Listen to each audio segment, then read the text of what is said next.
Slovenski Bistrici je danes na grajski tržnici potekal dan brez alkohola, ki sta ga organizirala Svet za preventivo in vzgojo v cestnem prometu ter Nacionalni inštitut za javno zdravje. Dogodek je bil namenjen ozaveščanju o vplivu alkohola na zdravje in varnost ter spodbujanju zdravih življenjskih izbir. Obiskovalci so lahko pridobili koristne informacije o tveganjih ter se seznanili z dejavnostmi, ki jih organizatorji izvajajo na tem področju. Od 5. marca pa do 20. aprila poteka akcija 40 dni brez alkohola in sicer v organizaciji Karitasa. Naš Svet za preventivo in vzgojo v cestnem prometu občine Slovenska Bistrica pa je pripravil, torej, kot vidite, danes dan brez alkohola skupaj oziroma v sodelovanju z Nacionalnim inštitutom za javno zdravje.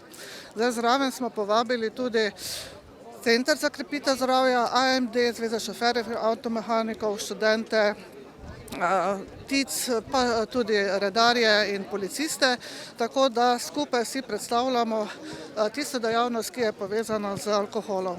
Drugače pa namen današnjega dogodka pa je, da se v bistvu predstavi ta odgovorni odnos do pitja alkohola in da se podajo neke alternativne možnosti za preživljanje prostega časa in pa tudi za izboljšanje teh življenjskih navad. Nacionalni inštitut za javno zdravje se vsako leto pridruži akciji Karitasa 40 dni brez alkohola, ki spodbuja premislek o posledicah pitja alkohola in zdrav način življenja. Akcije in aktivnosti v tem okviru potekajo po vsej državi. Več o tem pove Jasmina Črnko-Papič, predstavnica Nacionalnega inštituta. Najprej moram povedati, da smo zelo hvaležni oziroma moram izreči iskreno pohvalo in pa zahvalo Svetu za preventivo in vzgojo v cestnem prometu Slovenska Bistrica, da so dneve brez alkohola prepoznali kot primer dobre prakse in ga letos v bistvu organizirajo na lastno iniciativo, kar je zelo velik plus, in se vidi, da tako Svet za preventivo in pa občina Slovenska Bistrica prepoznavata to problematiko kot veliko in takšno, ki jo je treba kontinuirano naslavljati. Ker smo mokra kultura, to vsi vemo, poraba alkohola pri nas je zelo velika, na ravni države to pomeni 9,7 litra alkohola na prebivalca starejšega od 15 let na leto. To konkretno pomeni 88 litrov piva in 35,5 litra vina in 3,5 litra žganih pijač.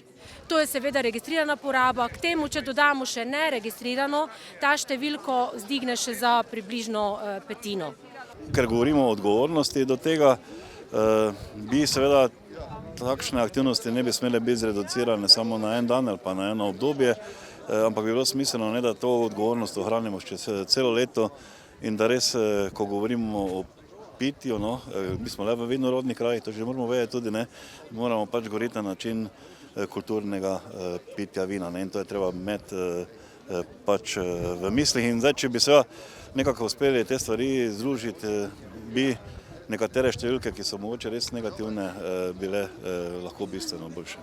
Alkohol vpliva na motorične sposobnosti voznika, na njegovo vidno polje in reakcijski čas. Ravno to velikokrat privede do prometne nesreče, kjer pa niso ogroženi samo vozniki avtomobilov, temveč tudi drugi, ranljivejši udeleženci v prometu. Ja, tudi ostali so kritični, predvsem ti ranljivi udeleženci, to so pešci, kolesarji, vozniki lahkih motornih vozil oziroma skiroje in pa vozniki enoslednih motornih vozil, to so mopedisti in pa motoristi. Zlasti zdaj, ko se pričenjajo ti toplejši dnevi, je potrebno posebno pozornost posvetiti tudi njim.